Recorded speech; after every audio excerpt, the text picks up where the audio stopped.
Hi guys, I hope you're all well and healthy. Just wanted to share another talk today, and I think this is probably out of all the talks I've done so far, this is kind of like, I feel this is a really important one for reasons which I want to explain, because I think there's that point in time for us, for me, for all of us in our recovery, where we really have to come to a real decision where we have to let some things go and cut some things dead in our lives which haven't served us well, which haven't helped us, which have hindered us, perhaps through many years of life.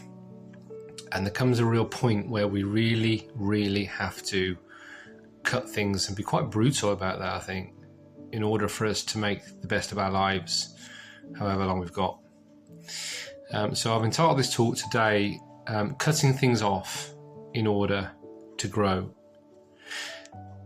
Now, I recently heard this line. I heard it in a quote on YouTube. A guy said it, and it really struck with me, and it really stuck. And it was simply this comment. He said, sometimes, in order for us to grow, we have to cut something off in order for us to move on. It is the only way. And the reason it stayed with me is because recovery, I feel, really asks us to do just that. It really does. Not as punishment, let's not look at it like that, and not as destruction and something really negative, but as a separation. I think that's the key word, a separation that's going to set us apart from that which has really robbed our lives and held us in a bad way, maybe for a long time. And the difficult truth is that growth and attachment do not always coexist together very peacefully. There are things that we continue holding on to in our lives long after we know that they are costing us something really important. Maybe relationships, really, not trivial matters now. We're talking about really key things in our lives that it's costing us. They could be habits, they could be environments that we find ourselves in and we've been in, ways of thinking, and sometimes even past versions of ourselves.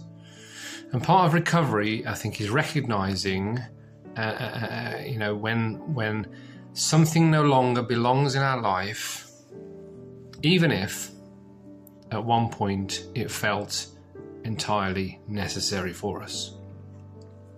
And that's really not easy. Everything I say here, I'm not trying to preach at people, I'm just trying to help.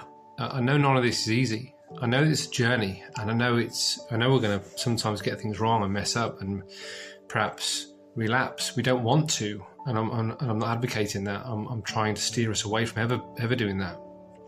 Let's separate where we've been, what we've done, what it's done to us and others, and let's really try our hardest to move away from something that has really harmed us and others. So I'm not saying, let's just go back, it doesn't matter, of course not. But I also understand that we need to put really important, correct measures in our lives to keep us free of our addictive cycles and patterns and behaviours and whatever it was that was keeping us stuck, keeping us in a bad place. Because letting go of something is rarely clean and free of difficulty. I've learned that. Even unhealthy things can often feel familiar to us because we've relied on it, maybe for a long time. And familiarity can feel, in a very paradoxical way, quite comforting to us because it's been all we've known. It's been our crutch. It's been something we've fallen back on time and time again. And this is why people often stay connected to what is harming them. Why does a drug addict continue to want to be on drugs, knowing it's harming him? Why does an alcoholic continue to want to go back to the drink? Because it's familiar. The addiction is familiar to them. They may be trying to they may not want to go back to it and be back involved in where they've been. But this is why it's so hard for people to deal with these addictions, because they revert back to type. And this is why people struggle with addiction. So, as I say, often people will revert back and stay connected to the things that have harmed them, because not that they truly want it, like I've said, but because they fear what their life will remain and look like without it. Because they haven't been the other side. They haven't been on the other side of their addiction yet. So there's a bit of fear about, well, what's going to happen? What will my life look like now? What are the new things I'm going to be putting into my life? What are the things that are going to replace my addiction? The healthier things, but what are they? I don't know what they are. I don't know what it looks like right now. So there's some fear about that, about the future, about how my life's going to work out and what's going to happen, and what are these things that I'm going to embrace now into my life which are going to be better for me, but I don't know what they are right now. And growth usually requires a form of loss. And I was thinking about this analogy of trees or plants and stuff in the garden and in the forest. A tree is pruned. That process of pruning and cutting back is deliberate, because it has to have that process before it can truly grow and be healthy again. Dead branches are removed not to damage the tree, but to allow healthier growth afterwards. And recovery can really feel like that at times, I think.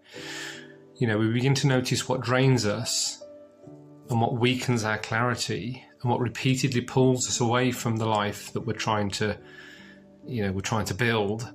And eventually a decision really has to be made, kind of at a crossroads where we need to decide, not emotionally and not impulsively, but really, really honestly, about where do we go from here? What is the next chapter for us?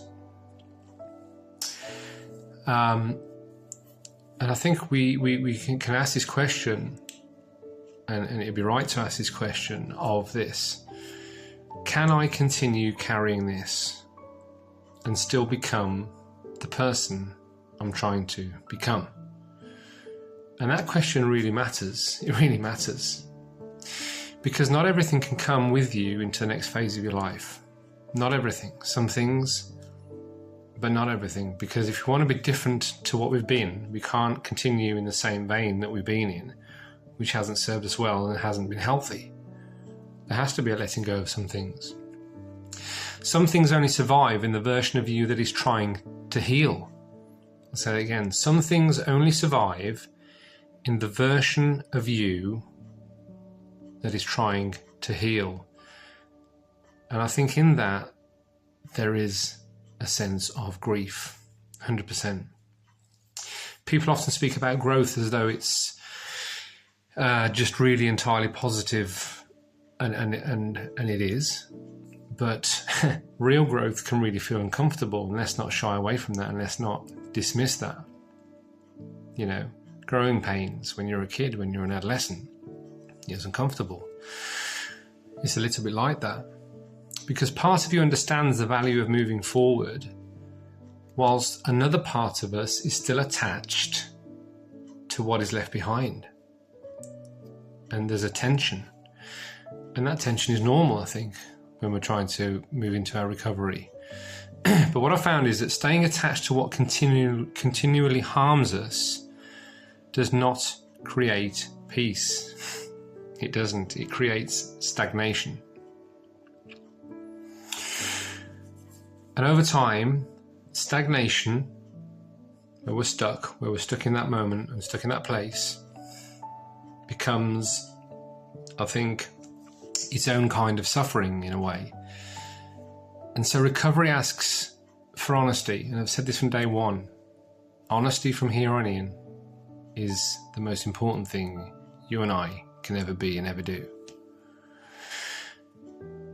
Honesty not only about what we're trying to stop, but honesty about what you are still unwilling right now to release. Because if we're honest with ourselves, perhaps we're not in that moment right now where we can release that easily. I'm not saying we won't in time, but don't forget, recovery is a slow process, it's small steps.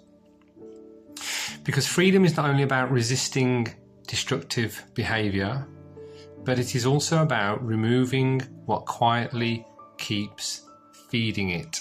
Remember, what is feeding our addiction? Sometimes it's a habit, an ongoing habit. Sometimes it's a constant distraction. Sometimes it's an environment, as I said earlier, that keeps us trapped in our old patterns of behaviour. Maybe we have to get physically away from certain environments and situations that we find ourselves going back to time and time again. We need to flee them and really this time stay away from them altogether. And sometimes it is the identity that we build around our pain. What do I mean by that? It's the version of ourselves that learned to survive through escape. And through that word escape, which was the doorway back to our addiction, or the doorway to our addiction. And at some point, that version has to loosen its grip. It really, really does. Not because you hate who you were, but because you cannot continue growing now in this way while still holding on to and clinging on to and reverting back to what kept pulling us backwards to it. And that's really important. Letting go isn't a weakness. It's really not. I think it's letting go is more discernment. I think that's wiser. And it's recognizing that not everything familiar is healthy, obviously not. And not everything painful is wrong. Some pain is transitional, let's remember that. Sometimes we have to go through the pain of something, letting go, giving something up. Not easy to do, painful to do, but necessary to do. And some pain belongs to growth. It really, really does. It's the only way we're going to move forwards. But it's painful. The discomfort of cutting something off is often temporary. Let's remember that. This isn't a permanent thing. It's a transitional phase and it's temporary. But the cost of refusing to do this can last years and years and years and do so much damage if we don't. So if you're in a season right now, and I have been, and I still am, if I'm honest, where we feel that something clearly needs to change in our lives for us to move forwards, let's be honest about it. Let's be honest about it with somebody. Remember, I talked about accountability in a few videos previous. Accountability is so important as a core value. Let's be honest about it with someone else. Let's be accountable. Let's not avoid the conversation with ourselves or with others. Let's not just dismiss that, but it is an important part of our recovery. Because deep down, I think most people already know what they're holding on to. You know what your addiction is. You know the very thing and the very trap and the very go-to addiction that has been holding you back for maybe years and years of your life. I don't know that, but you know that. And it's different for all of us. And I think the real question is whether we are ready and willing to release it. And sometimes that release happens not quick. It's a gradual process. Like I say, sometimes it's quiet, not extravagant, not loud. It's quiet, but that's okay. A decision at a time is all it means and all it takes. But every time we loosen that grip on what diminishes us, every time we loosen that grip, what we do is we create more space for then the good things that can come in and strengthen us. So when we loosen our grip on what diminishes us, it creates room for things to attach ourselves to our lives which are going to strengthen us and heal us. And that's so, so important. And this is how growth begins to happen in our lives. Not all at once, but through the willingness to let go of the very things of what no longer allows us to move forwards. That's a distinctive difference, and that's a really defining moment in our life that we need to get to. It really, really is. So stay steady, guys. Keep going. Don't give up.